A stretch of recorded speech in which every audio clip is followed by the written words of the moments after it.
What's going on, everyone? This is Sheena, aka Sheenapreneur, your favorite veteran. Today I wanted to come to you all and talk about how to get pricing. So this is a question that I get quite a bit, and there are certain ways that you can find out pricing for an opportunity that you're going after. Sometimes I know it's difficult depending on if you're going after something new or if, every contract is not created equal. So I get that sometimes it might be a little bit of a challenge in order to find out what's the best pricing. Of course, I'm always going to say that your pricing should be your pricing because you should already be in the industry, but just in case you're not, or if you're going after something that might be on a much larger scale, and so you might have to adjust your pricing, and you just want to know how to, find some pricing, even if you have to Google or you try Google or that didn't work. I want to get into 3 ways that I get pricing, and we'll talk about it right after the intro. Hey everyone, welcome to my channel. Here on the Sheenapreneur channel, I share information about government contracting, veteran business content, and other business tips. So if you are either new to an industry or you're going after a contract that might be on a larger scale, or you're going after something that you're just like, I have no idea what the pricing might be. So one of the ways that I find out what pricing is, especially if you're in an industry where it's a consistent contract like janitorial or something that's going to be like at least every day or every week or every month or every quarter continuously, and that facility, for example, may be getting that service all the time, or they might have had it in the past and it's not new. One of the ways to get pricing is to ask for the previous pricing. So this is a little tricky because what this means is that if you find an opportunity that you want to go after, that means that you have to get ahead of it quite early. So if your solicitation comes out today, let's just say it's April 1st, and a solicitation comes out today, then the last day for questions may be April 15th, and then when you have to submit the bid, it might be April 30th. So hopefully you find this opportunity before April 15th so you can ask questions. And one of the questions that we always ask is, what was the previous pricing, and is this the same size and scope as the previous contract? You have to ask exactly like that, because if you don't, these people, I'm telling you, these agencies, they will try to get around telling you the pricing like as much as possible. And usually if it's with an open records or it's public knowledge, then usually they'll give up the price because they know that, hopefully you'll find it anyway. But you always ask what the previous pricing was, and is it the same size and scope? So you kind of have to ask it exactly like that, or they might try to give you like a bogus answer. And I've seen some crazy answers. I've seen like where people ask, is this the same size and scope? They might say no. And it's like the agency might respond back with no. And so for those who don't know, if you submit questions for an opportunity, they send back all the questions that were asked from everyone who was looking at this opportunity, right? And that's whether it's in person or through a portal, or it's written, like you submit it as, as an email to whatever agency lead is supposed to be.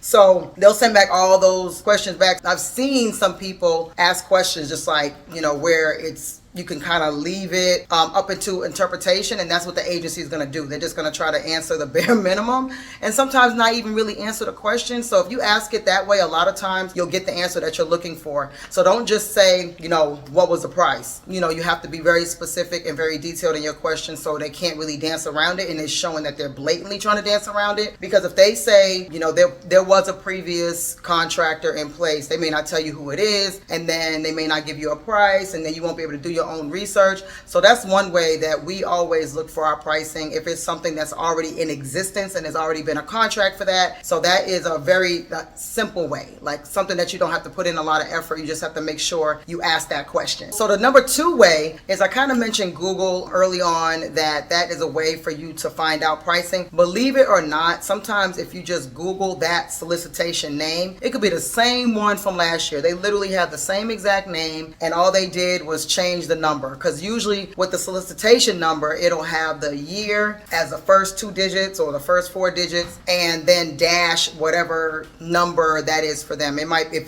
they put out a solicitation January 2nd of 2024, they're going to put 24-0102 or something like that. That might be the first one that they do. You might have the date, or they might say 001 as the very first one that they put out for that agency for the first of the year. So you can actually just Google that same solicitation name. Let's just say it's janitorial services for Clayton County school system, and then you can put like 2023. So that will show you that that's the previous one for the, or 2022 or whatever, 5 years ago. It might be a 5-year contract, 3-year contract. You can just put in whatever year, and a lot of times it'll just come up on Google, and then you'll find a lot of times it'll just be the solicitation, but then other times it may be the award amount or the award document or the notice of intent to award. So all those things might pop up and you're like, okay, that's great, I see the price. But make sure that when you see that price, that it's going to be the same size and scope of what you're going after now. So it may show, within that award or notice of intent to award, it may show exactly what was being bid on, but not all the time. So you kind of have to do your research still. Even if you ask for the previous pricing, let's just say they don't answer that, whether or not it's the same size and scope, that you kind of have to dig a little deeper, because I've seen that so many times. And we were actually, as a company, my company, Foresight Industries, we've actually done that before, and we're like, oh snap, we didn't even ask if it was the same size and scope, and that can be a huge problem, and you will severely underbid yourself. So you just want to make sure that you're factoring in all the things that you need to factor in. And then also remember, especially for COVID, a lot of these companies were extended past their 5-year, past their 3-year, because there wasn't a way to get another contractor in place. So we know that there has been a significant difference in pricing since before COVID. So even if it's the same size and scope, you're just using that price as a baseline. You don't want to use that wholeheartedly as something that you're going to just say, oh, they put 500,000 and that's what we're going to put, 500,000, because it could be so totally different. Like the economy is different and the size and scope might be altered, or they may have added snuck something in there, and they're saying, oh, you signed the contract. So even if you get a contract, let's say you bid just fine and you get the contract, it could easily show that they added something else to that contract that wasn't what you originally thought, or wasn't necessarily in the solicitation. They try to pull a fast one. And I said in one of my previous videos that always look for the errors in the solicitation. Like always try to find, okay, they could have easily written something wrong in here. So I'm trying to find the errors and then ask, okay, what about this? You guys didn't think about this. You didn't talk about this. Make sure that you always are searching for, they are not experts in this industry. So make sure that you're looking for any errors that should be in the scope of work that you know better, because you're the expert, and make sure that they are not trying to pull one over on you, because when you sign that contract, you are bound to that for the most part. And that's usually going to be on the local side. You won't always get that on the federal side, but I've seen it on the federal. Actually, I shouldn't even say that. I've definitely seen it on the federal side. And even after the contract was executed, they had to do like an amendment when the work was already started. So you never know. You just never know. Well, that's the second way. That is Googling the actual previous opportunity to see if there's a notice of intent to award or any other type of documentation that's showing that pricing for that opportunity for that agency. And in addition to that, it may be a different agency that has something similar. Like if it's, a school, a college, and the two colleges that you already performed at a college, and then there's an opportunity for another college, they might have the same type of pricing. So just kind of be wary of that. Be understanding that they might be similar if you find one on Google, or if you try to find out the pricing just at another agency, just to see if you can find any type of pricing. Just be aware that, okay, it might be the same. The schools, a lot of these schools are pretty much identical. They have a 2-man room, 4-man room, 8-man room. You just kind of do the math like that. So that's the number 2 way, is Google. Number 3 would be look on the actual website itself. So if you were to go to, and this is going to primarily be, so let's talk about local first. So on the local side, if you go to your state procurement site or the city procurement site and you look up any city, let's just say that you're not necessarily going after an opportunity right now, you're just trying to collect data. This is super important, and this is something that I really, really harp on in my course and with my students from GovConNOW. So what I do is I make sure that you guys try to collect data ahead of time, because if you want to go into an industry, and it could change, you could start off with facilities management, and then you're like, you know what, I speak 5 languages, I'll go and go after something that's like interpreter, no problem. So if you're just trying to collect data on what that pricing would even look like, because you're not too familiar, but you are familiar with the actual service, like you've done that service before, you want to make sure that you look on a website where on the state side, you want to look on a website just just to see if there's any pricing for that thing. I use an example, I think in one of my previous videos when I said look for bids with me, and I'll leave a card up here for you guys. But it's basically when you go on the website, let's just say it's the city of Savannah, Georgia, and you're like, I wash cars. So let me just type in that website, car washing or car or washing or car detailing, and especially for the city of Savannah, it has all of the previous award amounts. Like, it's a fantastic website, and it's on the state of Georgia website, but they have their own internal website for that city. So you would just type in car washing or whatever. Let's just make it easy and say grass cutting, right? And so when you pull that up, it will usually show all the different grass cutting contracts and the amounts. So even though you're not necessarily going after a grass cutting or a car washing opportunity today, but you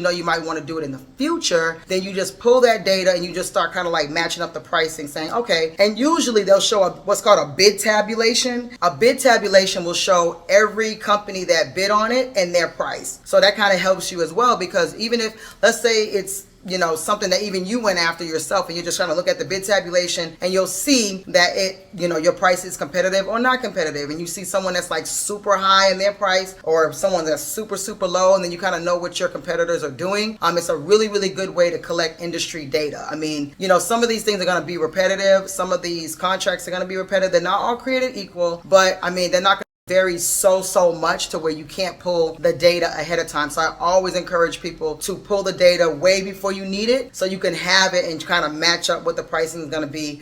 So that kind of leads me, so on the federal side, let me go to the federal side. You would use a website called FPDS. FPDS is like a government wonky site.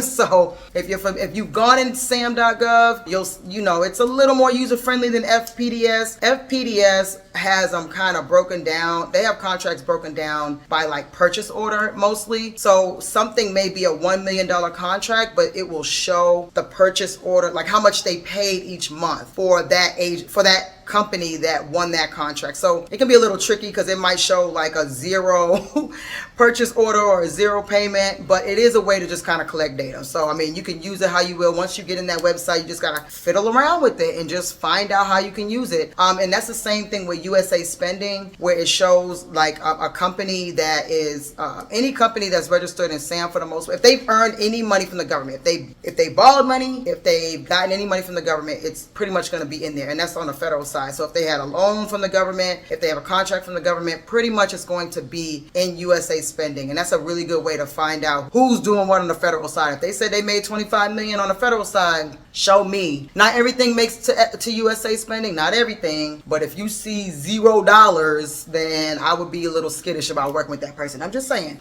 So USA Spending is another website, and then SAM.gov itself. SAM.gov will sometimes show the award. They will show the award amount if you put in same thing, car washing, landscaping, any type of service. Usually it will show it in there. So you may not even have to go all through the other websites on the local side or some of the ones, FPDS. You can just look on SAM, and sometimes it will show the previous amount for an award, or just an award in that industry that you're trying to go into, or you're trying to bid on a contract in that industry. So use SAM.gov as well. So FPDS, USA Spending, and SAM.gov are great for the federal side. And on the local side, it will be the individual city, state, school system sites where you just look for that particular solicitation type or name, and then you'll be able to find the previous award amounts. Another way to get pricing would be using your subcontractors. You may not have the slightest idea what the pricing might be, and this is really good when it comes to a contract that's like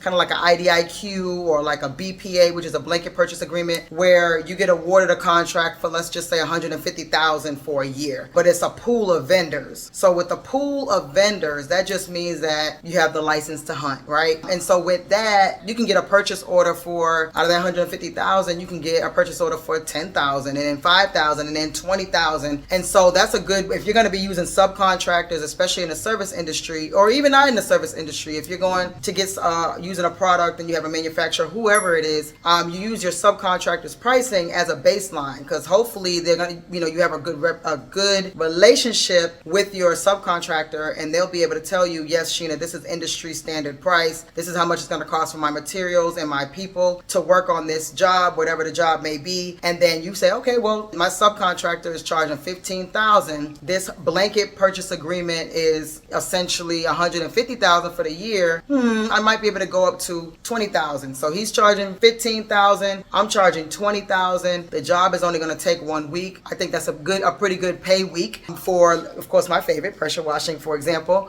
So that is a good way to know like what pricing looks like, because once you start working with multiple subs, let's just say you create a portal on your website or some other way where you're asking for quotes from multiple subcontractors, and they're just varying in price like so different to where you're like, okay, someone's trying to get over on me, and then this other person is just way too low. They may not know what they're doing. And that's why even if you become a subcontractor, a lot of companies will do that same thing just to see what your pricing is looking like, and that if you're always going to be too expensive or whatever the case. But let's just talk about that really, really quickly. If you are going to be a subcontractor for a larger prime and you submit your pricing and they do not respond, like that probably means that you're either too low or too high, usually. So you need to ask. Was my pricing too high? Do I need to adjust it? This was based on this extra work that my company is like known for.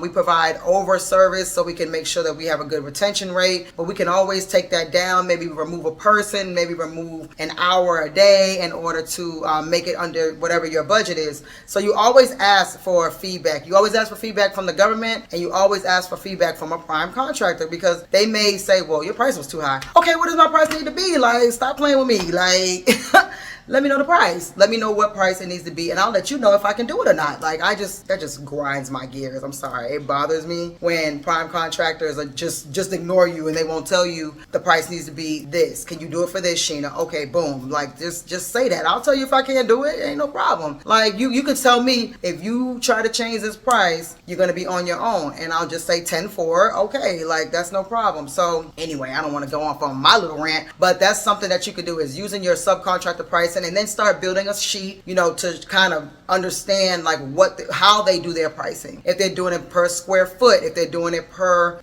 day, if they're doing it per hour, however that works, you keep that data. So just in case you have a contract that's coming up that you're working on by yourself or your team is working on, then you'll have like a per hour rate, a per day rate, per square foot rate, per item rate, whatever the case may be, and you'll just have it, and you won't have to ask anyone for pricing. So the very last resort that you have at your disposal would be open records request. Now, an open records request is like an official way to get the documents and the pricing from a previous contract. It doesn't have to be associated with the contract the solicitation that you are going after. I had someone like have a whole straight up argument with me on YouTube the other day on YouTube comments. I'm like, it's not that serious. But basically, you could do an open records request. If you lose an opportunity, you can do an open records request. If you are looking at something from previous, let's say it's the same opportunity coming up and you want to do an open records request and you have enough time, because an open records request can take a long time. It can take up to like 90 days, which of course, that doesn't help you at all if you're going after something right now. So what we started doing as a company is doing open records requests for all the things that we already do. And it didn't really matter the agency that much, because we just wanted to see what pricing was. You could just take the data and just make notes of it, and then help to build that spreadsheet. You can get the whole proposal.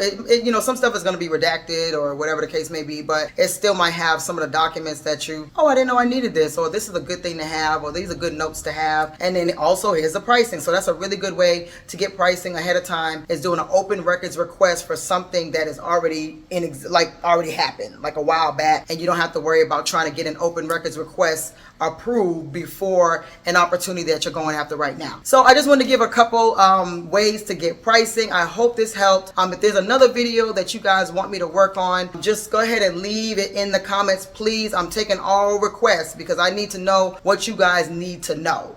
Okay, because I can talk about government contracting all day, but I usually try to stick to a topic so you guys can say, okay, I'm specifically looking for this. We can have story time all day, but I just want to make sure that you guys are getting the value. So leave in the comments comments. Leave in the comments what you want me to do a video on next. So remember that I have the course, as I stated about 15 times in this video, GovCon Now, where I teach you about federal contracting, local contracting, and corporate contracting. I have a whole section for my veterans, and I'm also doing a 2.0 launch in May. Boop, ba-doop, ba-doop, boop, ba-doop, ba-doop, boop, ba-doop. And you have forever access to the course, and you have access to me when you have questions. It's pretty much unlimited. Whenever you need to talk to me, you can talk to me. Just schedule through our website, and then you can say, Sheena, we need to go line by line for this proposal. I need help. I need help. I need help. So just let me know. Then also I have the GovCon Moneymakers community. It's 100% free. So you just go ahead and sign up, and then we share information in that. It's a Facebook group outside of Facebook. So we share information, we share our wins, and we help each other within the group. So make sure that you sign up for that. So also make sure that you're leaving comments. It really helps the algorithm, and I want to know what you guys need to know from me. So until next time, it's your favorite veteran.